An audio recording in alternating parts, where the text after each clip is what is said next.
finally, our last story has been reported, and I've had this confirmed by several people in Chicago, that the Cardinal Cupich has told the Institute. So what happened was, it's reported that he said to the Institute of Christ the King, you need to have a Novus Ordo Mass once a month. So remember, in his rules for the archdiocese, was you can have a traditional Mass except on one Sunday a month. I think it was the first Sunday has to be Novus Ordo.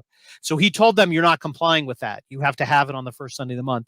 And to their credit, the canons, they said, no, we cannot do that. We're only having traditional Mass. And that is why he is suspending, we are told, their faculties as of August 1st. Now, this has been kept very quiet. Father Z, who reported on this, didn't give the details for a long time, because the canons, I understand, have been telling their faithful, we want to pray that before it goes into effect, the bishop will change his mind, that there'll be a miracle, the cardinal. And even to today, as I understand from people who go there, that's what they're saying in the church this last Sunday. They only are scheduling things out through July 31st in their bulletins and things. And they're just telling the faithful, pray for a miracle, essentially. So they have not announced they're leaving, but barring a miracle is essentially what they're saying. They have no faculties as of August 1st. Now, what's interesting about that, in addition to the reason for it, is, as Matt mentioned, they own the property, the Institute of Christ the King. So it's not clear what's going to happen, whether they'll just own the property and it will just not be able to be used. Number two, it is their district headquarters for the province. I mean, they call it a province or district. I forget, their provincial headquarters for the entire country, I think. So they're shutting down not just a church, but the headquarters for the entire Institute of Christ the King in the United. And again, I don't know if it's the United States or North America, but whichever it is, the province here, whatever it covers. Yeah.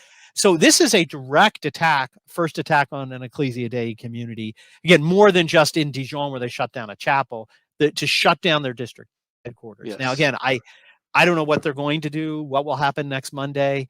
I humbly suggest that they read Peter Kwasniewski's True Obedience in the Church and act accordingly. And that's what I was going to say. There is a roadmap. The only thing that has worked in the past for this is true disobedience, right? To disobey so as to obey the church. And I would urge the canons, again, congratulate you for not compromising and saying a new Mass, but this is your church.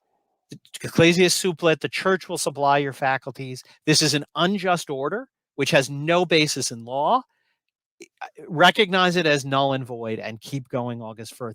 Do not abandon your flock to the hirelings. We implore you. And again, I would say to all those who go to Mass there, pray for your pastors. This is going to be a great trial for them. But we have seen any places where people complied and went along, it was killed. The Mass was killed. The only places it survived is where people said, no more. This I will fight for, I will defend. We will keep it. We're going underground. And again, they own the church, so they can't, throw you out physically. Pray for your pastors. That is the only route. That's the only way the traditional Mass has been preserved. So this is your moment, August 1st. So please pray for everyone there in Chicago, because this is their moment of trial. And we will, in our next video, I guess, report on what does actually happen. Again, it hasn't happened yet. It does seem pretty likely this is what's going on. But hopefully next time we'll have an update of maybe a miracle that happened, but we'll see what happens. Yes.